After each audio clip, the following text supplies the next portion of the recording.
Éternel, notre Père et notre Dieu, tu es l'ancien des jours. Tu vis éternellement et ton règne n'a pas de fin. Et tu as pris la résolution d'envoyer Jésus sur cette terre.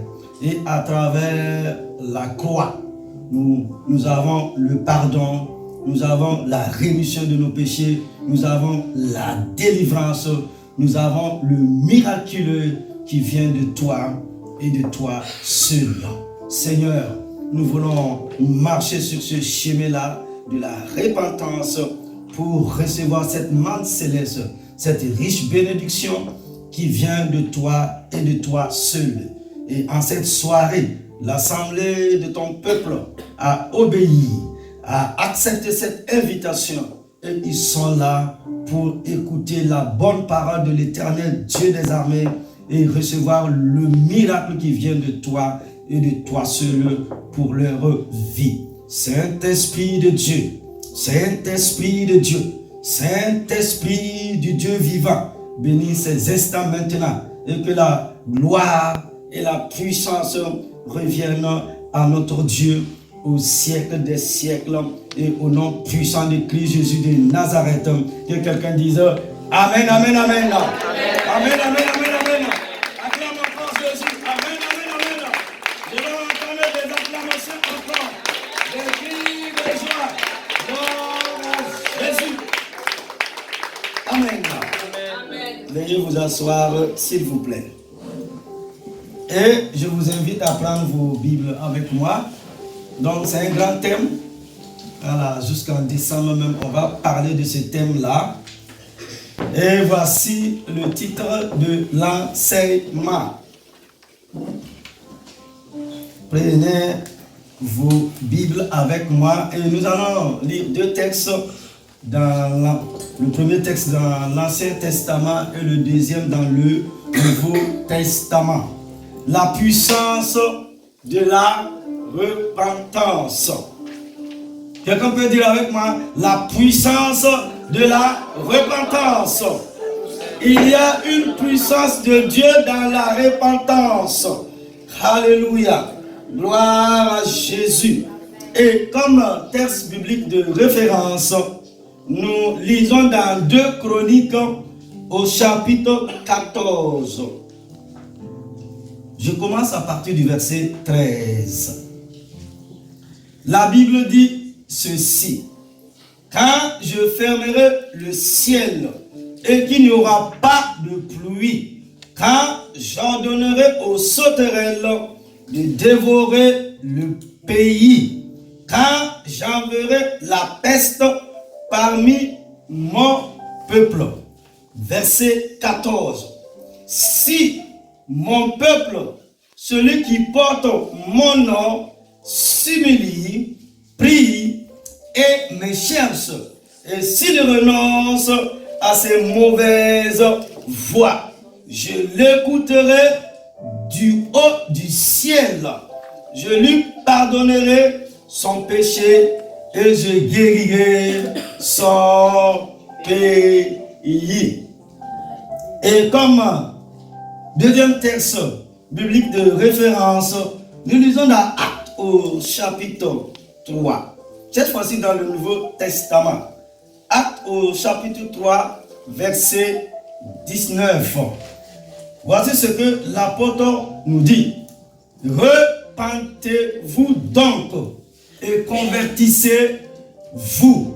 Donc, repentez-vous et convertissez-vous pour que vos péchés soient effacés, afin que des temps de rafraîchissement viennent de la part du Seigneur. Quelqu'un peut dire avec moi que Dieu bénisse sa parole. Alléluia. Plusieurs sujets sont pratiquement absents de nos églises d'aujourd'hui, sinon en ce 21e siècle, tels que le péché, le sang de Jésus, la sainteté, l'enfer, le salut et bien sûr la repentance fait partie de ces sujets. Pourtant, le repentir est une clé si puissante dans notre vie avec Christ Jésus. On peut à ce titre citer William Bott comme Boff, comme vous voulez.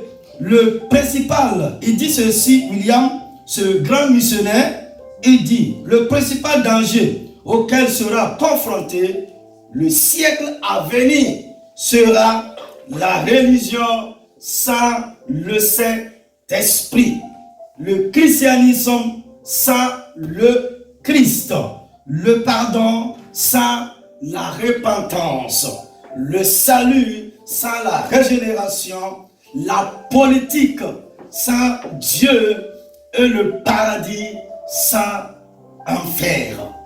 Pour quiconque désire vraiment marcher dans les choses profondes de Dieu, expérimenter le miraculeux et voir les choses de l'esprit ouvertes devant lui, la repentance est la clé de voûte. Et il est important que chaque enfant de Dieu dispose de toutes les clés pour expérimenter la puissance et la présence de Dieu dans sa vie, dans sa famille, son travail, le ministère. Et comme je l'indiquais plus haut, la repentance est l'une de ces clés. Église, peuple de Dieu, je vous propose au cours de l'enseignement de ce soir de mieux comprendre ce qu'est l'expérimentation en 3 points. Premièrement, comprendre la repentance. Il s'agit bien de redéfinir ce qu'est la repentance comme ce qu'elle n'est pas, afin d'éviter au peuple de Dieu, sinon aux enfants de Dieu, de se repentir sans que leur repentance n'ait bibliquement de sens. Le mot repentance signifie littéralement changer de direction, faire retour. Se repentir signifie rectifier, se détourner, changer de direction et de mentalité. Le mot se repentir signifie encore, selon le dictionnaire, premièrement, se détourner du péché et se consacrer à l'amendement de sa vie. Deuxièmement, éprouver du regret ou changer d'avis. Dans notre marche chrétienne, sinon dans notre vie chrétienne, il va de soi que nous devons nous examiner. Il y a une place pour l'introspection, c'est-à-dire se regarder et se prendre en compte et être honnête avec soi-même. Sommes-nous, je vous pose quelques questions, vous qui êtes là et vous qui nous suivez. Sommes-nous semblables à Christ? Marchons-nous dans le fruit de l'esprit? Nos motivations sont-elles pures? Nos désirs sont-ils des désirs sains? Traitons-nous les autres comme nous-mêmes? Lisons-nous et étudions la Bible qui est la parole de Dieu? Élevons-nous ceux qui nous entourent ou bien nous les rabaissons? Est-ce ce que nous les encourageons à Christ? Nous devons prendre l'habitude chaque jour de demander au Seigneur de sonder votre cœur. Nous devons tenir des comptes courts avec le Seigneur. Que notre attention soit toujours sur lui et sur sa volonté pour notre vie. Si nous le poursuivons vraiment ainsi que sa volonté, nous marcherons dans le fruit de la vraie repentance. La repentance peut se manifester en demandant pardon. Mais elle n'est pas que la demande de pardon. Beaucoup de gens demandent pardon pour tous les temps et à tout le monde sans se repentir pour autant. La repentance, ce n'est pas être désolé. Quand on se repent d'un péché quelconque, bien sûr qu'on en est désolé. Mais beaucoup de gens sont désolés d'avoir péché, désolés d'avoir fait souffrir les autres, mais ne se repentent pas. D'autres pleurent, témoignent, se lamentent en public, mais ne sont pas prêtes à changer pour autant. La repentance, ce n'est pas non plus se laisser aller à la dépression. Judas, un des 12 disciples du Seigneur Jésus-Christ, est allé se pendre au lieu de se repentir. Certaines personnes fuient la repentance dans la dépression. Nous le voyons dans 2 Corinthiens au chapitre 7, verset 10, où l'apôtre Paul nous dit ceci. En effet, la tristesse, selon Dieu, produit une repentance à salut, donc on ne se repent jamais. Tandis que la tristesse du monde produit la mort. La repentance sous-entend d'accepter sa responsabilité personnelle. Une personne qui a péché ne se repent pas vraiment tant qu'elle se cherche des excuses ou cherche à minimiser qu'elle fait. La repentance concerne avant tout la personne qui donne sa vie à Christ Jésus.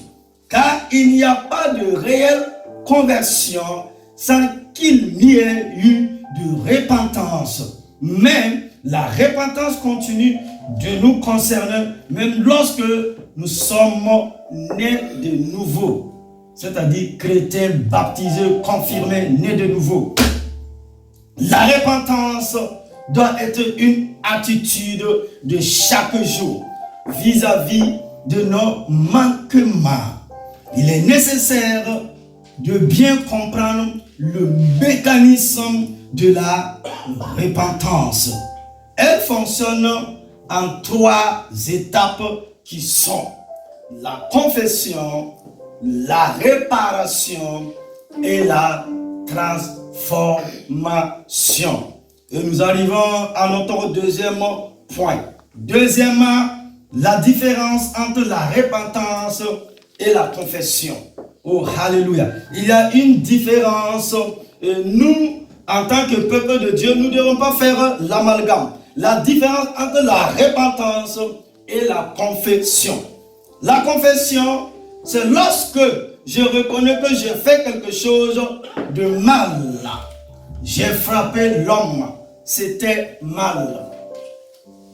J'ai parlé mal à quelqu'un. J'ai piqué quelqu'un. J'ai poignardé quelqu'un. J'ai trahi quelqu'un. J'ai fait souffrir quelqu'un. J'ai fait pleurer quelqu'un. La confession, oh alléluia, c'est lorsque je reconnais que j'ai fait quelque chose de mal. J'ai frappé l'homme ou j'ai frappé la femme. C'était mal. Confesser signifie parler dans le sens de faire connaître, déclarer. Son sens biblique est donc beaucoup plus vaste. Mais voyons d'abord ici la confession liée au fait de reconnaître son ou ses péchés. Confesser ses péchés est une condition dans notre marche de chrétien pour rendre efficace le nom de Jésus à notre égard. Et voici ce que l'apôtre de l'amour, Jean, nous dit dans 1 Jean au chapitre 1 verset 9. Il dit, si nous confessons nos péchés, c'est-à-dire Dieu est fidèle et juste pour nous les pardonner et pour nous purifier de toute iniquité. Donc il parle de péché et d'iniquité. À partir du moment où nous avons confessé, Dieu est fidèle pour pardonner. Et si nous n'avons pas confessé, donc il n'y a pas de pardon. Et la Bible dit dans Proverbe, celui qui cache ses transgressions, il ne va jamais prospérer. Alléluia. Celui qui ne reconnaît pas son état ou ne veut pas le confesser à Dieu ou aux hommes, en fonction du cas, va être rongé de l'intérieur par celui-ci. Nous le voyons dans le psaume 32, versets 3 à 5, où le psalmiste nous dit ici, tant que je me suis tué, mes os se consumaient. Je gémissais toute la journée. Je t'ai fait connaître mon péché. Je n'ai pas caché mon iniquité.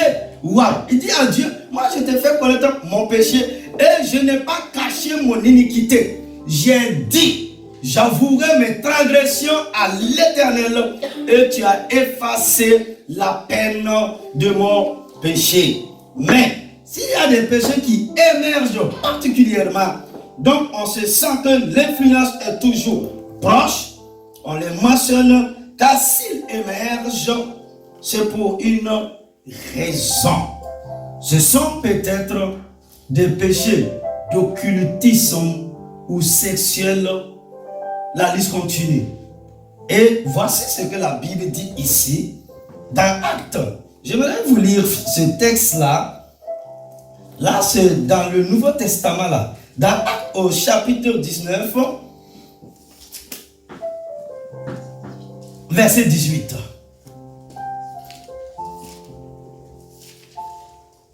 Sinon, vous pouvez même commencer à partir du verset 11. Mais je lis le verset 18, 19 à 20. La Bible dit, beaucoup de croyants, ça veut dire beaucoup de chrétiens, ils ont dit beaucoup de croyants. Beaucoup de croyants venaient rencontrer publiquement, beaucoup de croyants venaient reconnaître publiquement ce qu'ils avaient fait. Un grand nombre de ceux qui avaient pratiqué la magie apportaient leurs livres et les brûlèrent devant tout le monde. On en estimait la valeur à 50 000 pièces d'argent. Waouh! C'est ainsi que la parole du Seigneur se propageait et gagnait en puissance. Oh, alléluia! La confession consiste alors aussi à déclarer que nous ne voulons plus rien avoir à faire avec eux, que nous rejetons les péchés de nos pères et leurs conséquences plus qu'à demander pardon. La confession comporte trois expressions bien précises. La reconnaissance de la faute, la déclaration du pardon et la proclamation des effets de la bénédiction à laquelle on a maintenant droit. Il est important de formuler les choses. Alléluia. Il y a un principe à comprendre en ce qui concerne la confession.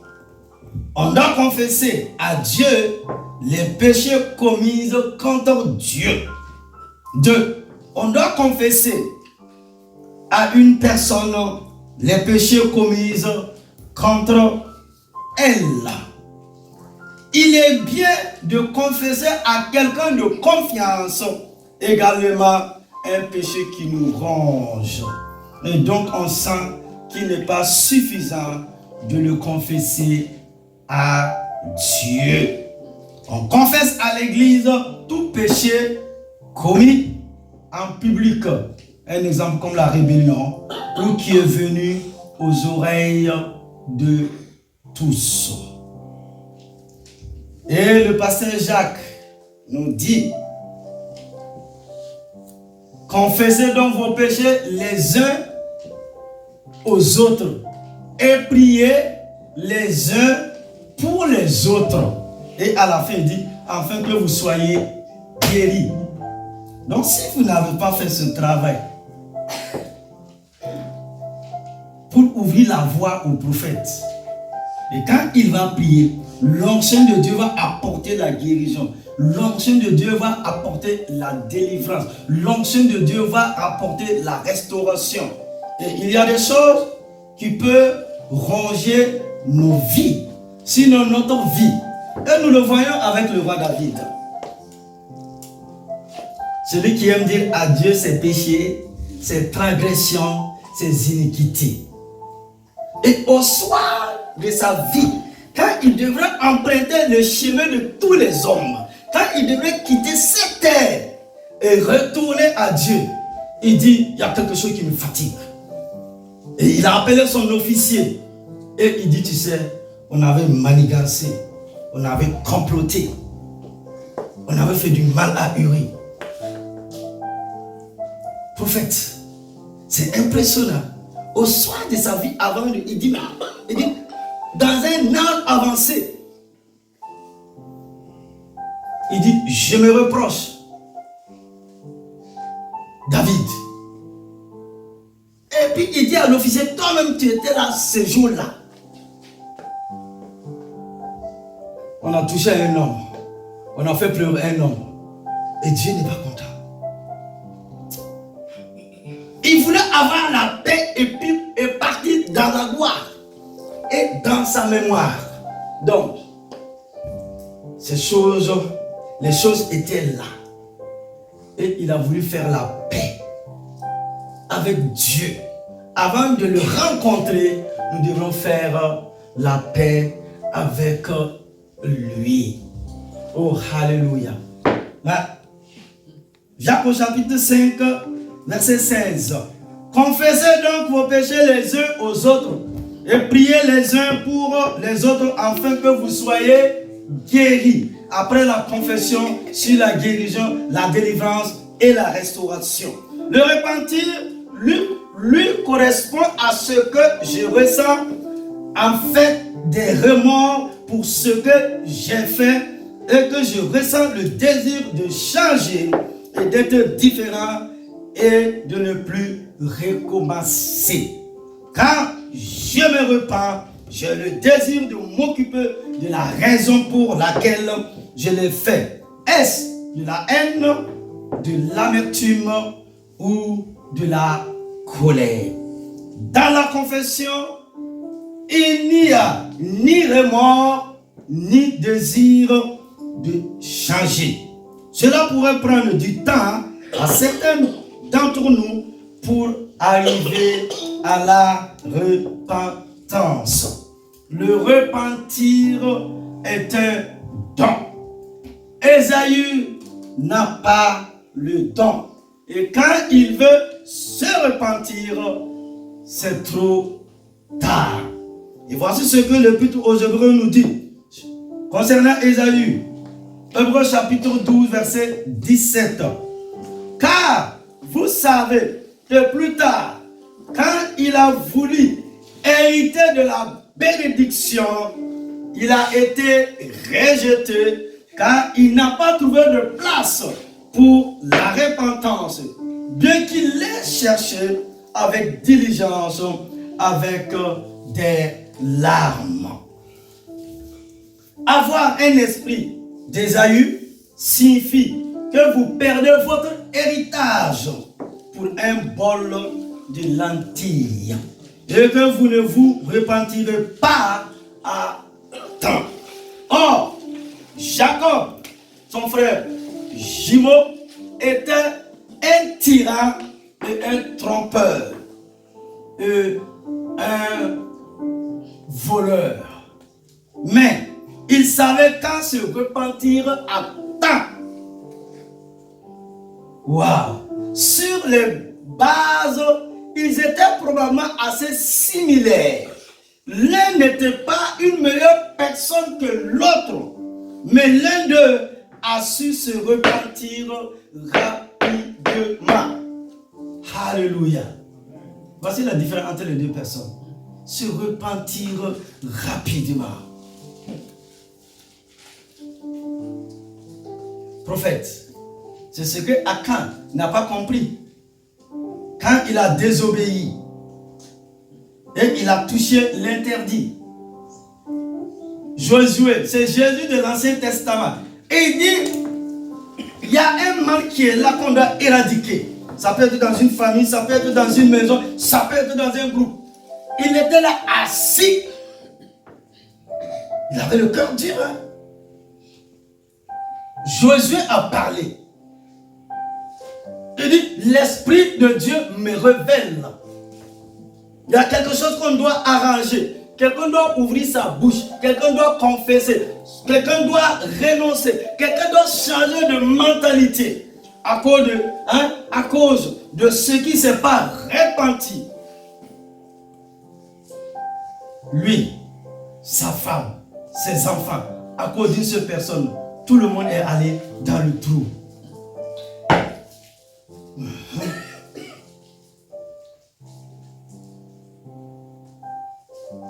Que Dieu nous éloigne de nos familles des Akan, qui bloquent la bénédiction, qui bloquent notre progrès, qui fait qu'il y a des portes ouvertes.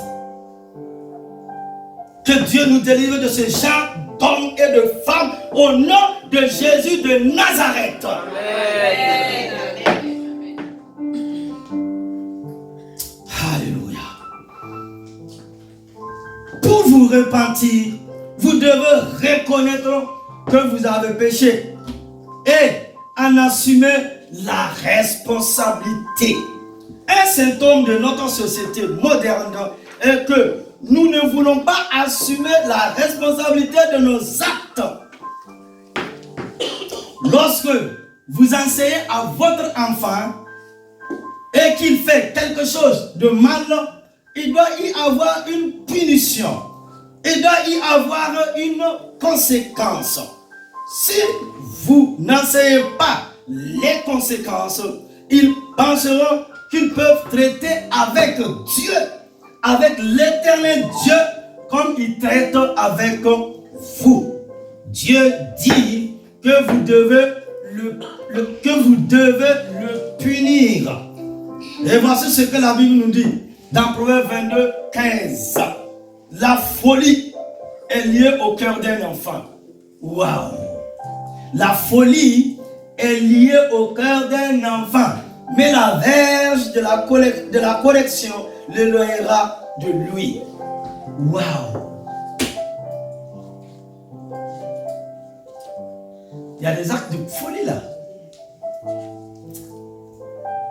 Nous devons apprendre à assumer la responsabilité de nos actes. De cette façon, nous sommes capables de reconnaître nos péchés et de nous en repentir. C'est le seul moyen de nous les retirer et de les effacer des archives. Et nous arrivons à notre troisième point pour terminer. Troisièmement, la nécessité de nous repentir des péchés de nos ancêtres. Waouh! La nécessité de nous repentir des péchés de nos ancêtres. Ça veut dire nos arrière-grands-grands-parents. Pourquoi? Nos ancêtres nous ont mis sur un chemin. Et ce chemin a créé un plan pour nos vies. Lorsque vous regardez l'histoire, vous pouvez voir des cartes de la façon dont les gens ont migré vers les régions. En Afrique, je vous parle de l'Afrique ce soir parce que je viens d'Afrique, plus précisément en Afrique de l'Ouest. En Afrique, ils seraient venus d'Égypte par la vallée du Rif ou à l'ouest vers le Nigeria, ce géant d'Afrique, puis vers le sud. Tout au long du chemin, c'est-à-dire nos ancêtres auront érigé des villes, des habitations et des hôtels démoniaques et sataniques. Ils auraient tué des gens et combattu d'autres tribus lors de leur migration et auraient également pratiqué des rituels dans tous les nouveaux territoires dans lesquels ils sont entrés. Chez tous nos ancêtres, nous avons un héritage de péché et de maladie. Nous héritons notre ADN de nos parents. Le rôle principal de l'ADN est le stockage à long terme d'informations pour le corps humain. Il peut être comparé à un ensemble de plans ou de codes contenant des instructions pour les cellules du corps. Les informations contenues dans l'ADN déterminent notre apparence physique, notre susceptibilité aux maladies et notre attitude à certaines choses, pour n'en nommer que quelques-uns. Votre ADN porte aussi des souvenirs. Le corps de votre mère se souvient de ce qui lui est arrivé au cours de sa vie. Ces souvenirs sont stockés dans l'ADN. La même chose dans le corps de ton père. Lorsque vous avez été conçu, l'ADN du sperme de votre père et l'ADN de l'ovule de votre mère se sont combinés pour vous produire. Ce qui veut dire, votre ADN porte donc la mémoire de vos deux parents et y ajoutera le vôtre. Lorsque vous aurez des enfants, vous transmettrez vos souvenirs et ceux de vos parents à vos enfants. De la même manière, nous avons reçu des souvenirs dans notre ADN d'il y a plusieurs générations. Il y a un ADN spécifique dans chaque famille, dans notre façon de penser et d'agir, dans nos préférences, nos choix et nos mentalités. Selon la science moderne, bien sûr, il existe une mémoire définitive dans nos cellules sanguines. Il prouve maintenant que le cœur se souvient et qu'il se souvienne de génération en génération. Si le cœur, là où il y a nos pensées, nos émotions, se souvient, toutes les alliances qui ont été faites par les ancêtres sont mémorisées et sont toujours en jeu. Ce ne sont donc pas nos péchés personnels qui nous retiennent, mais ce sont les iniquités des ancêtres. Nous dit Moïse dans Lévitique au chapitre 18, versets 25 à 28. Chaque fois que quelqu'un pêche, les malédictions demeurent jusqu'à ce que le péché soit repenti. Dieu est un juge juste et il n'excuse pas le péché. Et voici ce que l'apôtre de tous les temps nous dit, Paul. Il dit, le salaire du péché, c'est la mort. Mais le don gratuit de Dieu, c'est la vie éternelle en Jésus-Christ de Nazareth. Donc, Paul nous montre deux chemins là. Dans Romains au chapitre 6, verset 23. Seule la repentance et le pardon par le sang de Christ Jésus peuvent ôter la malédiction dans nos vies.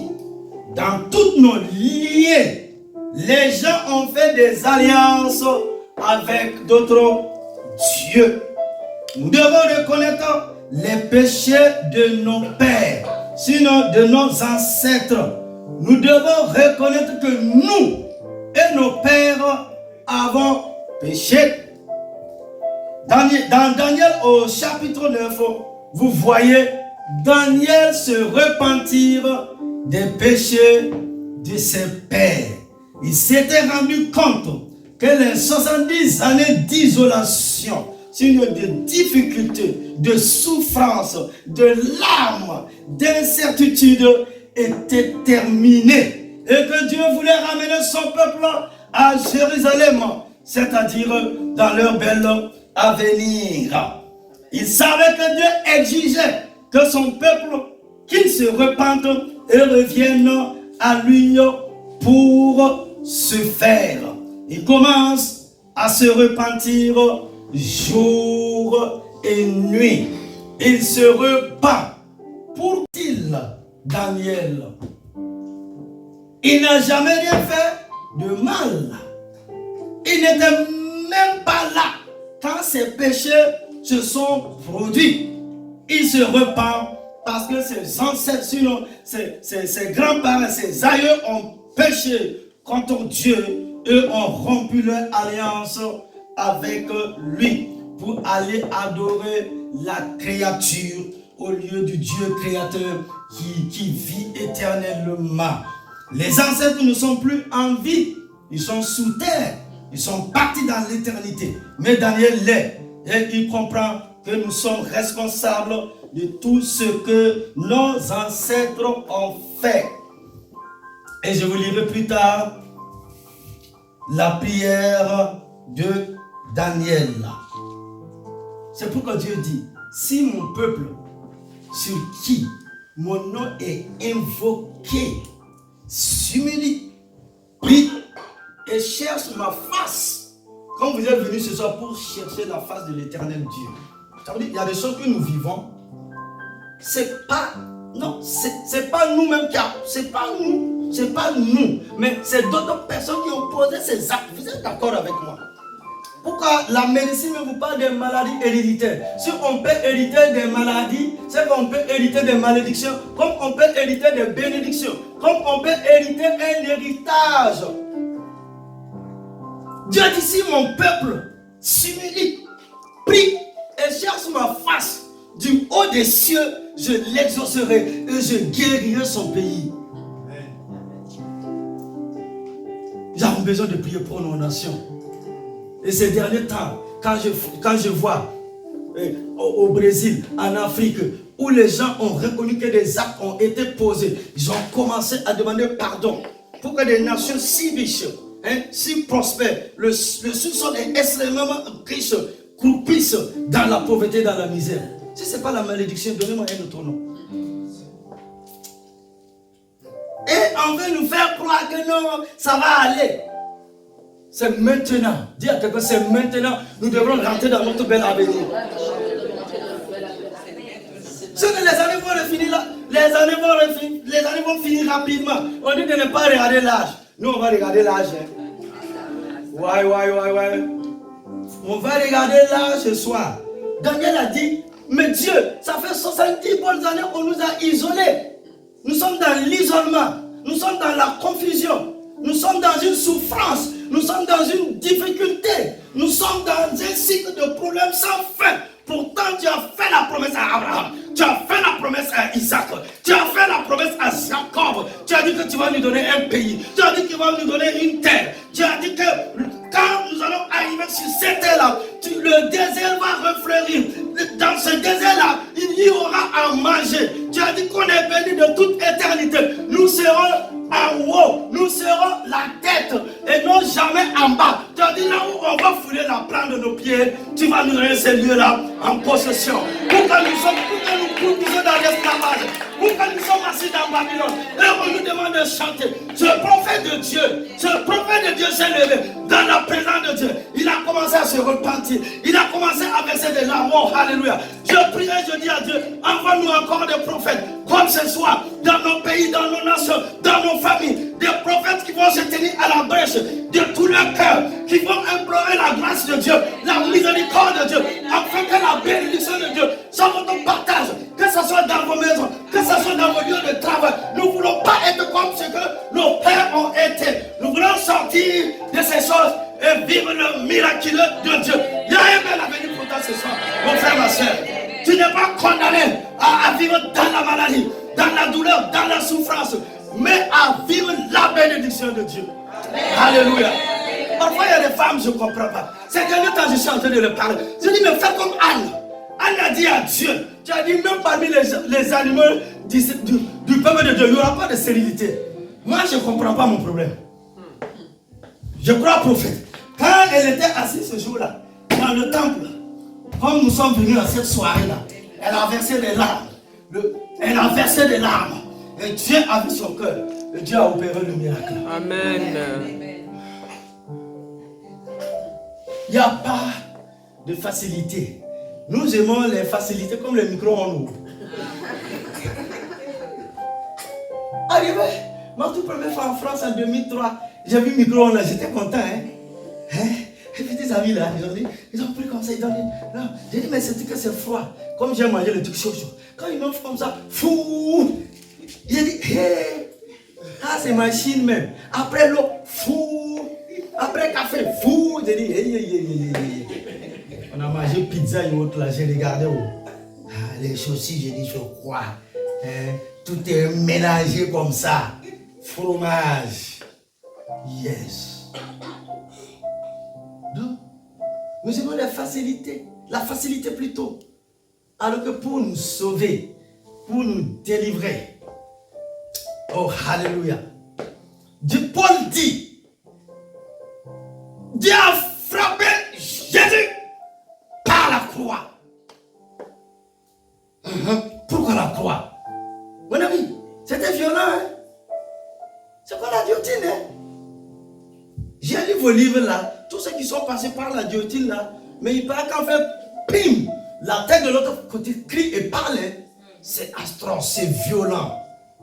Si Dieu a voulu que Jésus passe par la croix, le chemin de la croix, pour nous pardonner, il suffit seulement que tu reconnais et que tu viens au pied de la croix et tu dis, Jésus, sois le maître, sois le Seigneur de ma vie. Tu saisis la robe de Jésus. Tu dis à Jésus, j'ouvre mon cœur. Je ne veux pas laisser des saletés, des déchets. Je ne veux pas... David dit, Dieu, qu'est-ce que je peux même te cacher? Il dit, même quand je me lève tôt le matin, je vais à l'autre bout du monde, là, dire, je me suis délivré de Dieu. Là aussi, tu m'as vu. C'est ça. L'évangile est tellement pratique. Si vous avez compris là, il n'y a plus de dépression, il n'y a plus de douleur. Il y a certaines choses là, vous allez vivre ce qu'on appelle le miracle de Dieu. Et dans votre entourage, dans votre milieu, vous allez témoigner de la puissance de Dieu. Amen. Parce que Dieu n'a pas changé. En lui, il n'est ni changement, ni homme de variation. C'est ça l'évangile du salut, l'œuvre de la croix. Les gens disent le salut c'est gratuit. Mon ami. Il faut me dire là où c'est gratuit là. J'ai cherché mais je n'ai pas vu. C'est sang, le sang là, de Jésus. Jésus a payé de son sang.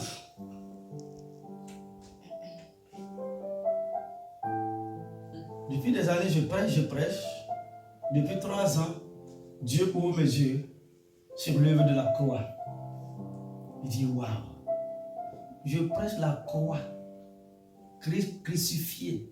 Christ ressuscité, Christ est vivant pour l'éternité et son nom apporte la guérison, la délivrance, le salut, le miracle. Tu vas vivre quelque chose, tu vas vivre le miracle de Dieu ce soir. Amen. Le nom qui nous a été donné, le nom de Christ Jésus de Nazareth. Nous avons un bel avenir. Amen. On va prier comme Daniel. Moi, je n'ai jamais connu mon grand-père, mais je sais qu'il a fait des choses. Je ne l'ai jamais connu, non. Grand-père. Côté papa, là, grand-père, grand-mère, non. Côté maman, j'ai vu la grand-mère, là. Voilà. Mais nous, on s'est chauffé haut. Quand elle veut parler, là, elle veut jeter l'eau et puis parler. J'ai dit, il faut arrêter ça. Je l'ai amenée à l'église, elle est partie s'asseoir là. La vieille femme, et puis elle regarde comme elle dit, les enfants là, vont nous montrer des choses. On a dit sur la terre pour voir des choses. Il dit, ce n'est pas des choses, c'est l'œuvre de la croix. C'est merveilleux. Je vais conclure pour laisser le micro à notre cher prophète. On est là. Tu dois repartir ton miracle, ma fille. Amen. Tu dois repartir avec ton miracle en cette soirée. Amen. Et déjà dimanche prochain, tu vas commencer à témoigner de ce que Jésus a fait. Jésus est vrai, Jésus est réel, Jésus est puissant. Ok, je vais conclure la première partie de l'enseignement sur la repentance. Conclusion. Dans le cas où l'on est coupable, comme dans celui où l'on est victime, accepter sa responsabilité signifie d'accepter que nous avons encore nommé le pouvoir de changer le cours et l'avenir des choses. Oui, nous sommes sauvés et nés de nouveau et délivrés par le puissant sang de Jésus. Mais nous, l'Église, nous devons faire savoir aux principautés et aux puissances de ces hôtels, ces lieux et ces nations dont nous sommes ici, dont nous sommes sortis, qui ne nous détiennent plus ou ne nous possèdent plus. Jésus est venu le racheter sur la croix. Son sang était le prix. Je dis, son sang était le prix. Son sang était le prix. La repentance générationnelle nous libère de ces contrats démoniaques et brise les malédictions sur nous, nos enfants et les enfants de nos enfants. Et que quelqu'un dise Amen, Amen, Amen, Amen. Amen, Amen, Amen. Tiens-toi debout. Amen, Amen, Amen. Amen, Amen, Amen. Tiens-toi debout et acclame Jésus-Christ de Nazareth. Oh, Alléluia.